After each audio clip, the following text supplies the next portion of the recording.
Chapter 5.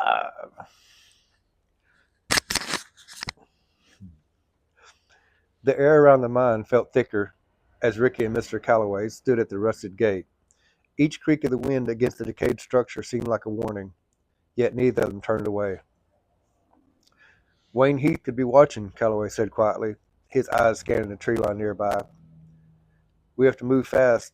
If we find what we need, it won't just stop the sheriff. It'll expose him for what he really is. Ricky nodded. His throat felt dry. And if we don't? Mr. Calloway tightened a grip on his satchel. Then we'll have to figure out another way to keep that gold out of his hands. But don't you worry, kid. There's more than one way to skin a cat. Inside the mine was colder than Ricky expected, the temperature dropping with every step they took. The dim light of Calloway's lantern flickered against the jagged walls, casting long shadows that danced like ghosts of the miners' past. Calloway led the way with quiet determination, his every step deliberate. Ricky trailed behind, his senses heightened by the heavy silence. He'd heard the stories of cave-ins and lost souls, but now he felt the mine's true weight. Not just the danger of its collapsing, but the history of greed and desperation it bore. They walked deeper until Calloway suddenly stopped, raising a hand. Half a dozen tunnels branched off before them. Any one could be a way in or out. Worse, they could harbor anyone or anything. Ricky froze, his pulse quickening. He strained to hear whatever Calloway had heard, but the only sound was the distant drip of water. What was it? Ricky whispered. Calloway motioned toward a faint disturbance in the dust in the ground. Tracks. Not old ones either. Ricky followed his gaze and spotted the faint imprint of boots leading further into the tunnel. Wayne's been here, Calloway muttered, his jaw tightening. Maybe not long ago. Looking for the gold? Ricky asked. Calloway shook his head. No, he'd need equipment for that. He's looking for something, or to cover something. Something buried here, all right. It's not just treasure, it's secrets, and I figured they might be worth more than gold. Ricky felt a chill run down his spine. What kind of secrets? Proof, Calloway said, of what he's done or what he's doing to keep this town under his thumb. Wayne didn't just run the miners out when the gold dried up. He made sure they had no reason to come back. Ricky's stomach churned. He thought of his father, his angler, his hopelessness, all the years of hardship, and suddenly it felt less like bad luck and more like something deliberate. He ruined the town on purpose? Calloway nodded grimly. He's made all the calls to have the mine shut down, all the surprise visits. Wayne played this whole town like a fiddle, Ricky. He's kept folks desperate enough to stay in line, and anyone who tried to stand up against him, they just disappeared. Ricky clenched his fists, and anger rising in him like a storm. Then let's find whatever he's hiding. Calloway smiled faintly. That's the spirit, but stay sharp. We don't know who else or what else might be down here. They pressed on, the tracks leading into a boarded-off section of the mine. Calloway knelt by the planks, examining the rough nails and hurried construction. This was patched up quick, he said, like they didn't want anyone to see what was behind it. Ricky's heart raced as Calloway pulled a crowbar from the dirt and began prying the boards loose. With each creak and snap of wood, the sense of foreboding grew. Finally, the last plank fell away, revealing a small chamber beyond.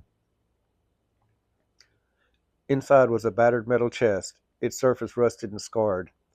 Papers littered the ground as well as dusty old clothes. Ricky didn't pay much attention at first. Calloway knelt before the chest, his hands steady despite the tension in the air. He worked at the lock until it gave way. Ricky held his breath as Calloway lifted the lid.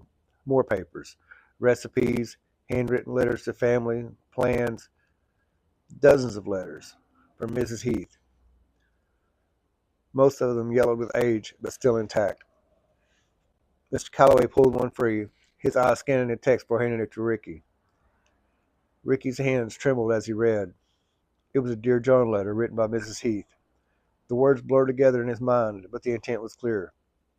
She wasn't putting up with the lying, his deceit, and his cheating. His middle-of-the-night work calls were a simple ruse, and she had found enough proof to leave him. There's more, Calloway said, pulling another paper from the chest.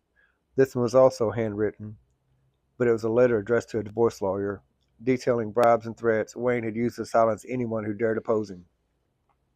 The letter went on to suggest that the proof was available if Mr. Heath didn't want to part with her half of everything. His expression while reading told Ricky this was worth keeping. Suddenly the old clothes made sense. Mrs. Heath never divorced him and left town. All the proof, all the paperwork, everything was here. Everything that she had owned was packed down in this abandoned mine via some unknown path. Was it possible that her body was here somewhere as well? Rather than concern the boy, Mr. Calloway grabbed a handful of papers and closed the lid. Ricky's anger boiled over. We have to show everyone in this town.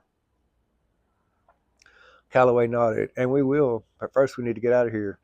Wayne wouldn't take kindly to us finding all this. As they turned to leave, a faint noise echoed through the mine, the sound of boots, and they were growing louder. Ricky's heart pounded. They weren't alone. Mr. Calloway grabbed Ricky and ran back to the split. He pushed him into one of the branch tunnels. Calloway extinguished the lantern, plunging them into darkness.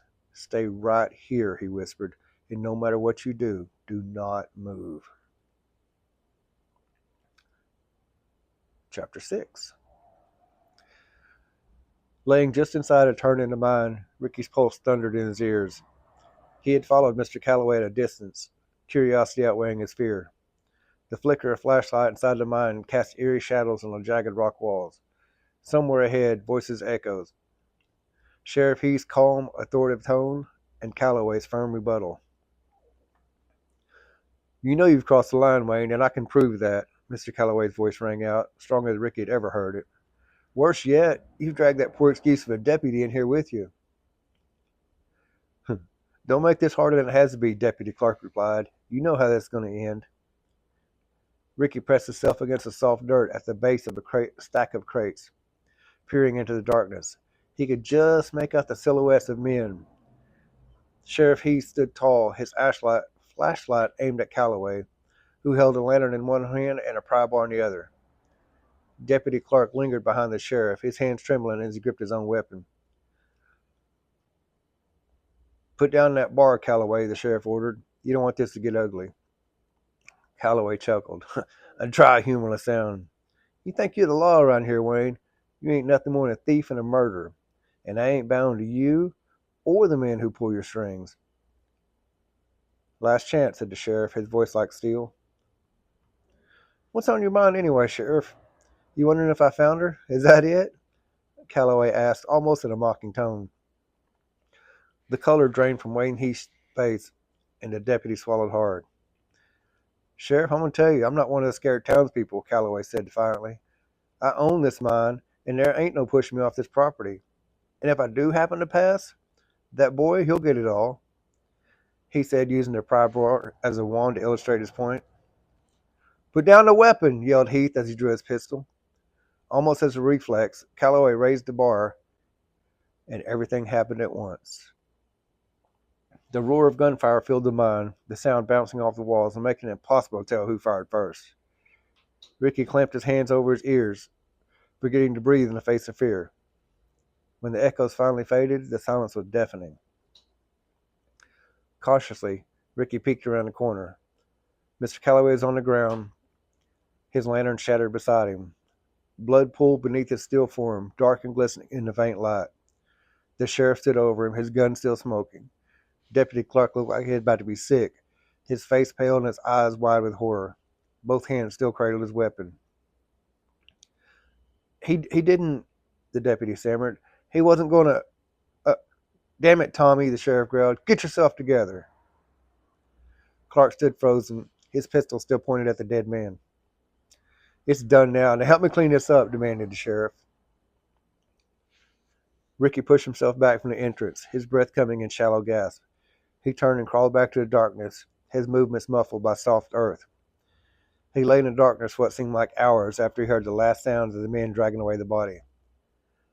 Finally, he mustered the courage to crawl forward until he saw a silhouette of the crates he had hidden behind. Mr. Calloway's body was gone.